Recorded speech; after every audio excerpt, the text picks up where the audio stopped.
Assalamualaikum warahmatullahi wabarakatuh. Halo sahabat Bawaslu Blora, kita kembali lagi di Ngabuburit Pengawasan Bawaslu Blora. Perkenalkan, saya Rika yang akan memandu jalannya podcast pada sore hari ini.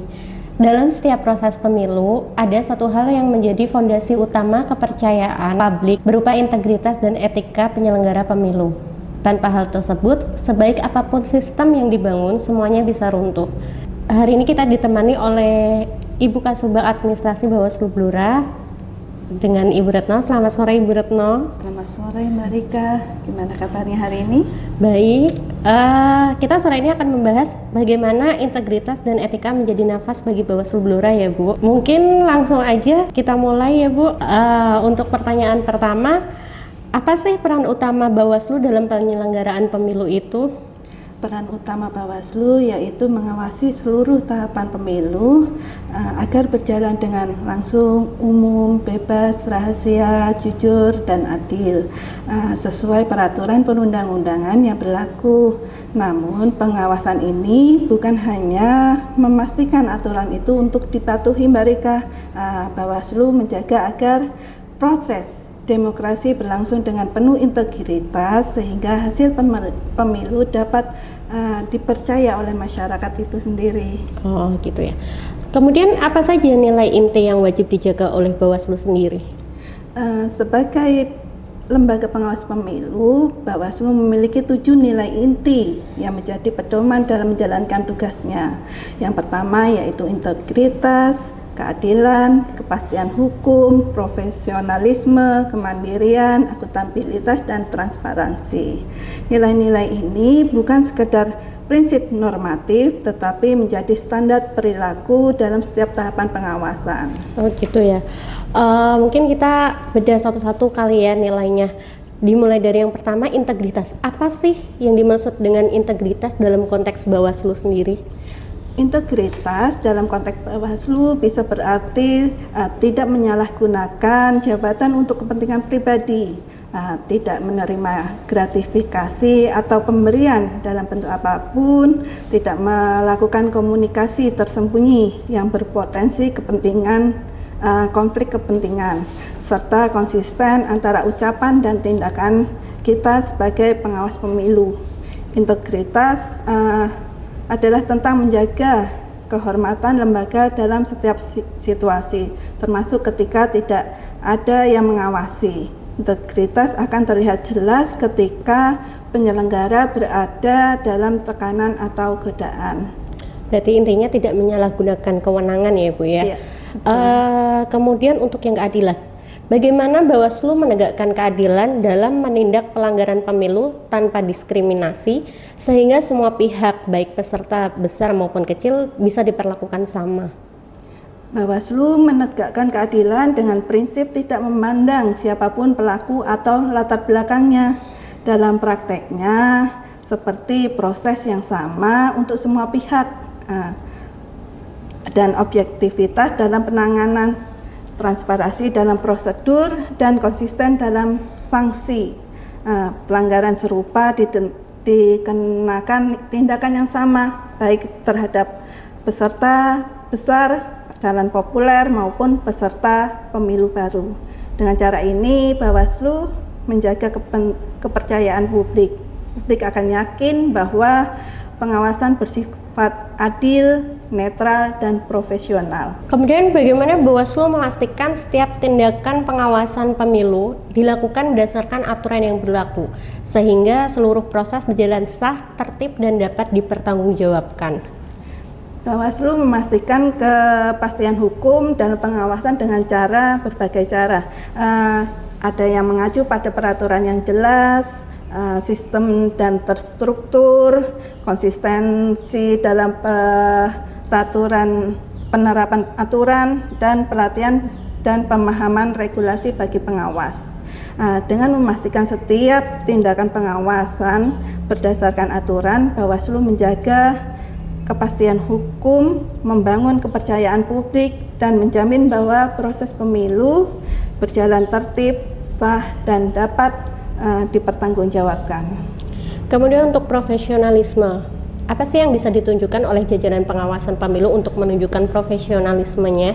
Uh, Profesionalisme tercermin dari beberapa. Yang pertama ada penguasaan regulasi pemilu, ada ketelitian dalam memeriksa dokumen dan bukti, penyusunan kajian hukum yang sistematis, kemampuan bersifat objektif, mengawasi dengan detail dan cermat adalah bentuk nyata dari profesional itu sendiri. Oh ya, berarti kuncinya di detail dan cermat ya. Iya, betul sekali. Untuk kemandirian, bagaimana Bawaslu menjaga kemandirian dalam setiap tindakannya agar tetap bebas dari tekanan politik dan dapat mengambil keputusan secara objektif selama pemilu? Kemandirian Bawaslu itu diwujudkan melalui beberapa prinsip, Mbak Rika. Ada tidak berpihak pada pihak manapun, penolakan intervensi publik, keputusan berdasarkan regulasi dan prosedur, budaya profesionalisme, dan integritas internal. Dengan kemandirian yang dijaga oleh Bawaslu dapat mengambil keputusan objektif dan adil, sehingga kepercayaan publik terhadap proses pemilu dapat terjaga. Oke, yang terakhir, bagaimana akuntabilitas dan transparansi dijalankan? Akuntabilitas berarti setiap keputusan dapat dipertanggungjawabkan secara hukum dan moral, dengan membuat berita acara yang lengkap, mendokumentasikan seluruh proses pengawasan, penanganan pelanggaran atau penyelesaian sengketa pemilu, dapat juga menyampaikan laporan pertanggungjawaban secara berkala. Transparansi berarti terbuka kepada publik. Jadi Bawaslu Blora selalu menyajikan informasi publik yang dibutuhkan masyarakat lewat website resmi dan akun media sosial Bawaslu Blora. Dengan begitu masyarakat bisa tahu apa saja yang sedang dilakukan oleh Bawaslu Blora, dari proses pengawasan hingga kegiatan yang sedang berjalan. Ini bikin semuanya jadi terbuka dan jelas. Selain transparan, akuntabilitas juga penting. Dengan akuntabilitas dan transparansi ini, publik bisa menilai sendiri bahwa pengawasan yang dilakukan Bawaslu Blora objektif, profesional, dan bisa dipercaya. Jadi bukan cuma kata-kata di atas kertas, tapi bisa dilihat nyata oleh masyarakat umum. Wah, terima kasih Bu untuk penjelasannya. Kemudian kita beralih ke etika. Mengapa etika disebut sebagai aspek yang sering tidak terlihat dalam pengawasan pemilu? Karena etika tidak selalu tertulis secara rinci seperti aturan hukum. Ia tidak selalu tampak dalam dokumen atau prosedur administratif. Namun justru disinilah kekuatan dari etika itu sendiri. Etika bekerja dalam ruang batin dan kesadaran pribadi yang menjadi kompas moral yang membimbing seseorang dalam mengambil keputusan bahkan ketika tidak ada yang mengawasi. Bagi penyelenggara di Bawaslu, etika menentukan kualitas sikap dan perilaku dalam menjalankan kewenangannya. Terus konsekuensi jika etika itu diabaikan? Jika etika diabaikan, ada wibawa lembaga menurun, keputusan diragukan, kepercayaan publik menurun, dan legitimasi hasil pemilu juga terancam. Dan pelanggaran kode etik dapat diproses oleh DKPP dengan sanksi yang serius. Oh gitu ya. Apa yang terjadi jika kode etik penyelenggara pemilu dilanggar, Bu? Jika kode etik dilanggar, maka pelanggaran tersebut akan diproses melalui mekanisme etik yang berlaku, Mbak Rika. Penyelenggara pemilu tidak hanya tunduk pada hukum administrasi dan pidana, tetapi juga pada norma etik yang mengatur perilaku dan moralitas jabatan. Disinilah peran penting dari DKPP itu sendiri. Gitu ya, berarti saling berkaitan ya. Lalu apa saja sih bentuk sanksi yang bisa dijatuhkan? Sanksi atas pelanggaran kode etik ada 3 macam: teguran tertulis, pemberhentian sementara, dan pemberhentian tetap. Ini tergantung dari pelanggaran yang dilakukannya. Teguran tertulis itu diberikan kepada penyelenggara yang melakukan pelanggaran ringan atau administratif dalam konteks etik.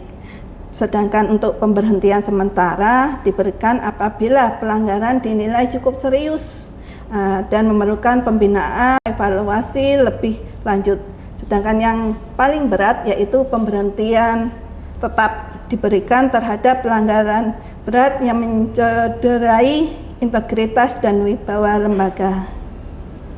Sanksi ini menunjukkan bahwa pelanggaran etika memiliki konsekuensi nyata dan berdampak langsung pada jabatan.